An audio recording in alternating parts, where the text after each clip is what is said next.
So this is The First Thanksgiving by Garnett Jackson, illustrated by Caroline Kroll.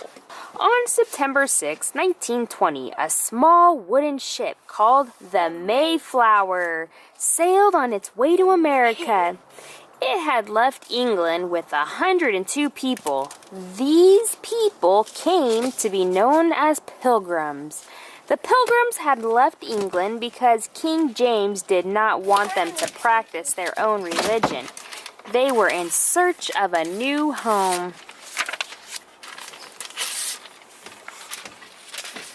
Sometimes the sea was calm and gentle. The weather was warm and birds flew overhead.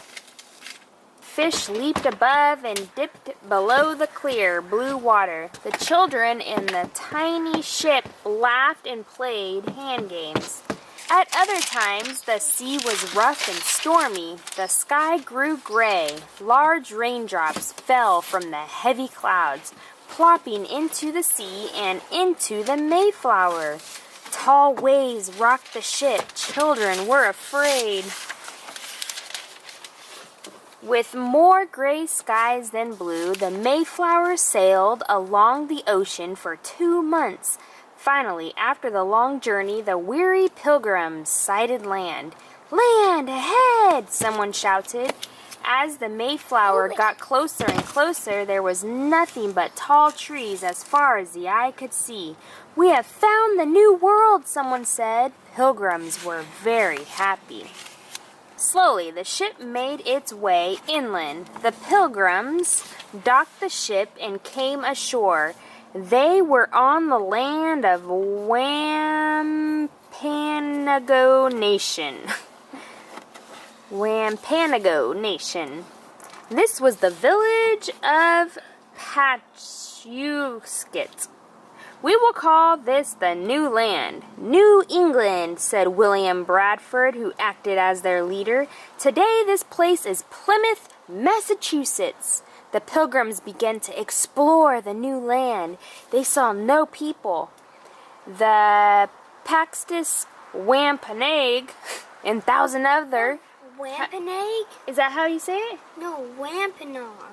Wampanoag. No, Wampanoag. Wampanoag? Uh-huh. What's that word? Patu? I don't know that word. You just heard the Wampanoag. Mm-hmm. Okay. Thank you.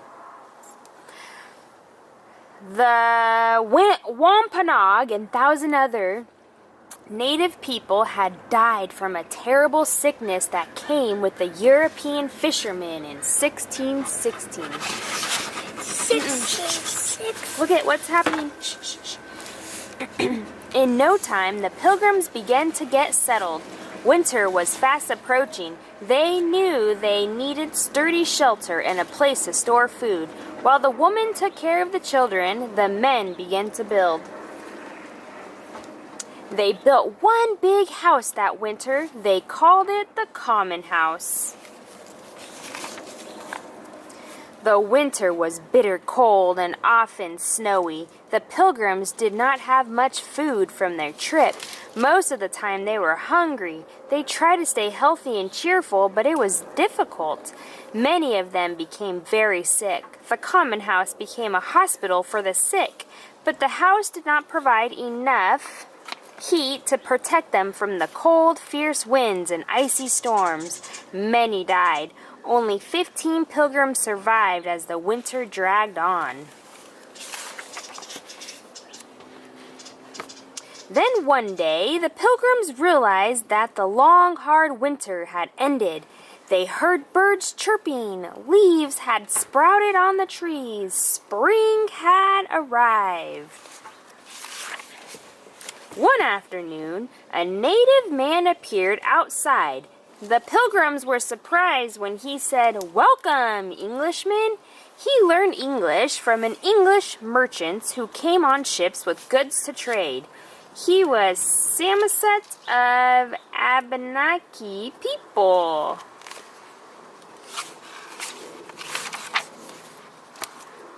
Later, Samoset brought his friend Squanto to meet the Pilgrims.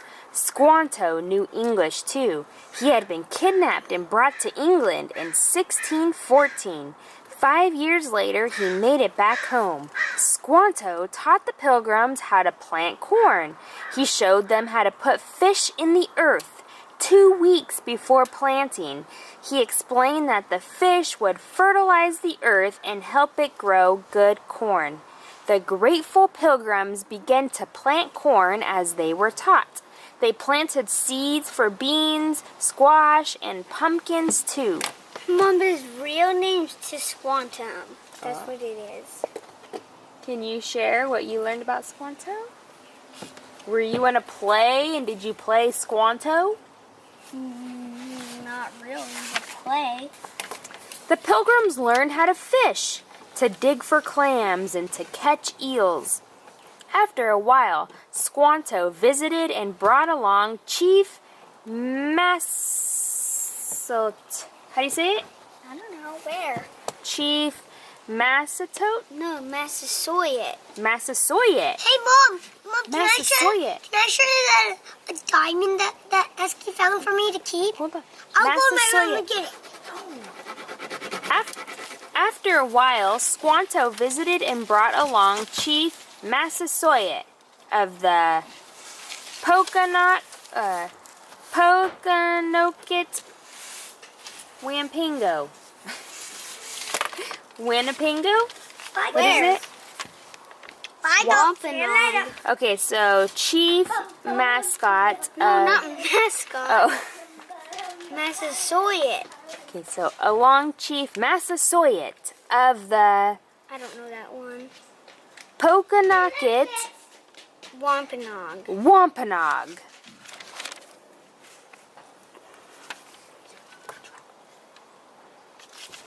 The chief had 60 of his men with him. They talked to the Pilgrims about why they had come to their land.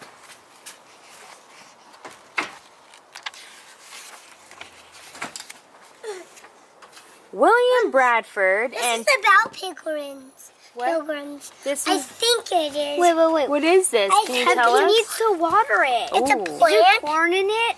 No, there's tuna. I think it's from pilgrims. I don't know. I think. Smells like tuna. It's sardines. It is tuna.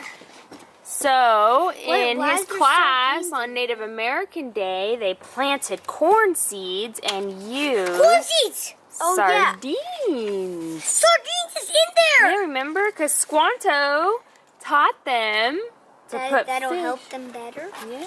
But that's what it is. Yep. This is from there. So it says, Squanto taught the Pilgrims how to plant corn. He showed them how to put fish in the earth 2 weeks before planting. So that's what Mrs. Beltran said. Yep. And stick your finger in there. Wait, but why? No, you Will have this to. corn stuff grow? Yeah, it needs water. Hey, let's finish up this story because my camera's going to die. Ew, tuna, look. The tuna. It's, sardines. The grateful Pilgrims began to plant corn as they were taught. They planted seeds for beans, squash, and pumpkins too. Ew. Ew. The Pilgrims learned how to fish, to dig for clams, and to catch eels. Oh, we read this. Okay, go fetch that. Okay, let me finish this. Go fetch it. Look. I'm gonna throw it. Throw in the wood. William Bradford and Chief Massasoit. Massasoit made a treaty. They promised to band together against people who would harm them. Soon it was time for the Pilgrims to prepare for the coming winter. Squanto showed them how to find their way through the woods and how to hunt animals for meat.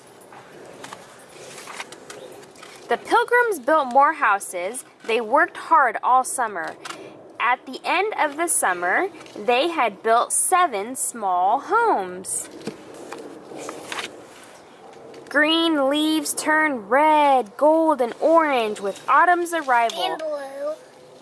The Pilgrims' harvest was plentiful.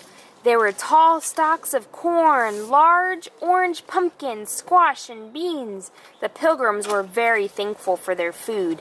Because they were so happy, they decided they should have a big feast and give thanks for all their blessings. That fall in October 1621, they had a harvest feast. For the feast, bless you. Hunted wild. For the feast, the men hunted wild turkeys that the woman cooked. 90 Wampanoag, Wampanoag, including Chief Massasoit, joined the Pilgrims at the feast. The guests brought deer that was cooked over a blazing fire. Dear, you're bad. Huge servings of meat were placed on long tables that stood side by side. There were meat, pies, wheat bread, and corn pudding. There were wild berries, grapes, dried plums, and nuts. Chicken. not chicken. For 3 days, the Pilgrims and the Wampanoag came together in celebration, eating, dancing, and playing games. This And feast eating was pizza. this feast was No, they didn't invent that back then. This feast was later called the First Thanksgiving by President Abraham Lincoln. And excuse me, guys. My grandpa said, "What's on the news? The giraffe eating canned food."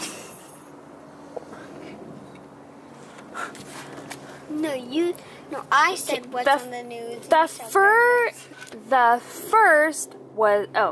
This feast was later called the First Thanksgiving by President Abraham Lincoln in 1863. He proclaimed the fourth Thursday of November as the official Thanksgiving Day. Thanks for reading with us today. So, our next book. Hello, reader. Level 3, grades 1 and 2.